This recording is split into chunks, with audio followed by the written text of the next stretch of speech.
Alright guys, today we're going to be discussing recursion, specifically uh, for the ACSL competition. Now, an important note is that although we will be discussing it for the ACSL competition, that doesn't necessarily mean that this won't be used for much more than the competition necessarily. And in fact, recursion is a very common topic and a topic that you'll see a lot um, after or beyond rather just the competition.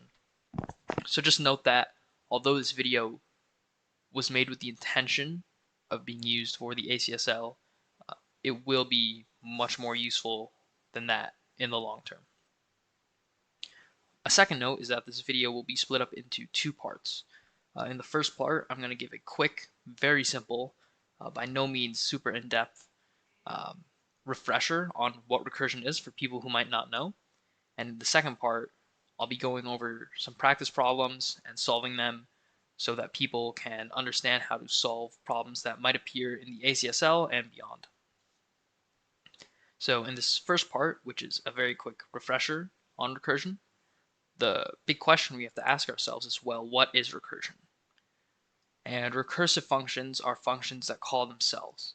This is the very simple, extremely simple definition of what recursive functions are, and admittedly, for someone who doesn't know what they are, this definition might not make a lot of sense. So hopefully, I can help it make a little more sense in the coming minutes. So let's say you have a function f of x that you define as x plus 2. Now, this is a pretty standard function, and it evaluates to a real number for whatever value of x one would like to plug in. For example, if we decided to solve for f of 5, we would get the answer 7 because we'd plug 5 into x, and 5 plus 2 is 7. This is rather straightforward, and I assume at this point, if you're watching this, you should know basic math like this. Now, recursive functions are a little different because rather than always necessarily evaluating to an answer, instead, recursive functions might call themselves.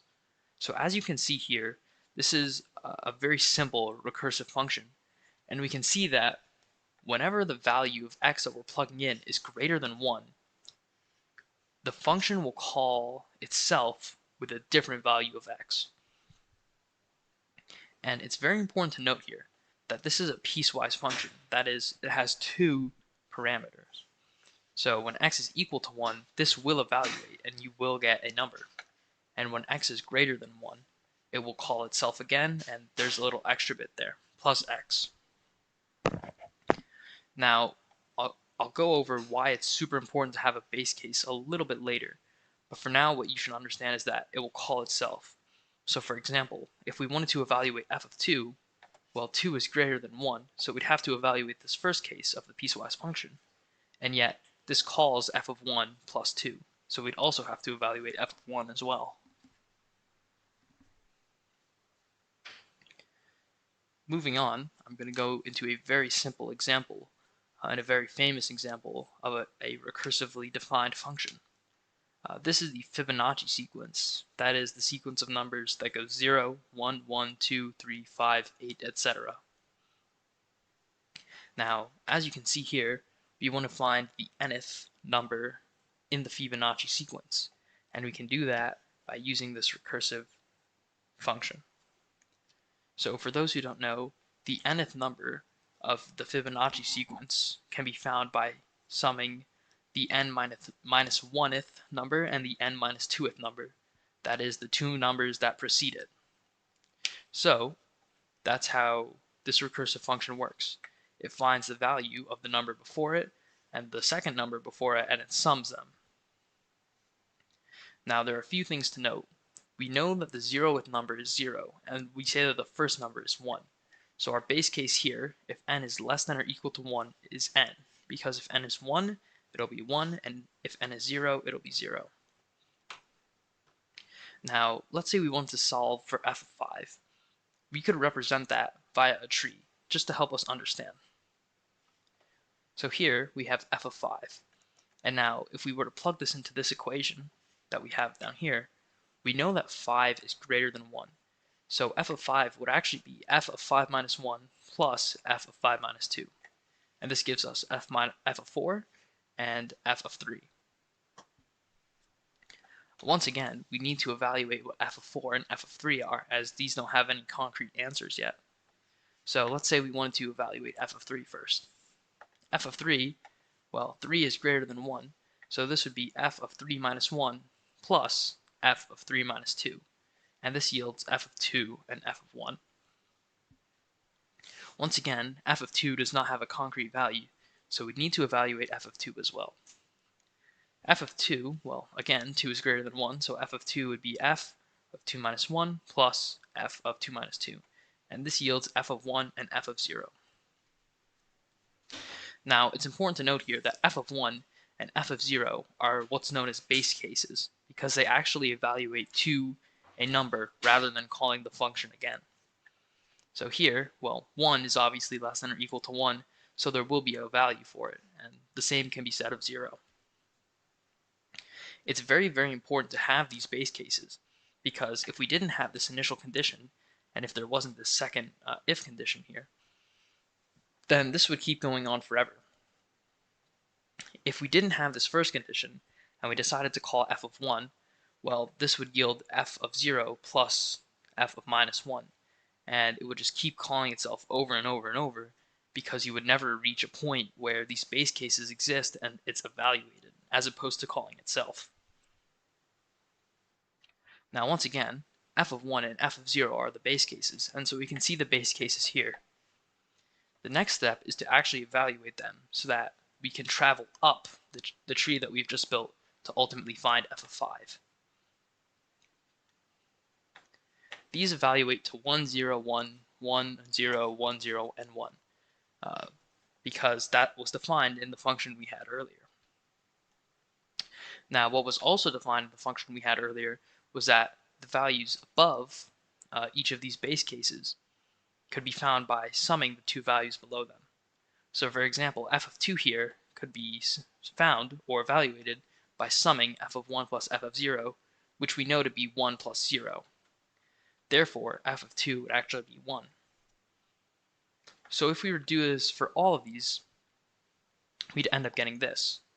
We used the base cases that evaluated to actual numbers to solve for f of 2, and it led to 1, 1, and 1.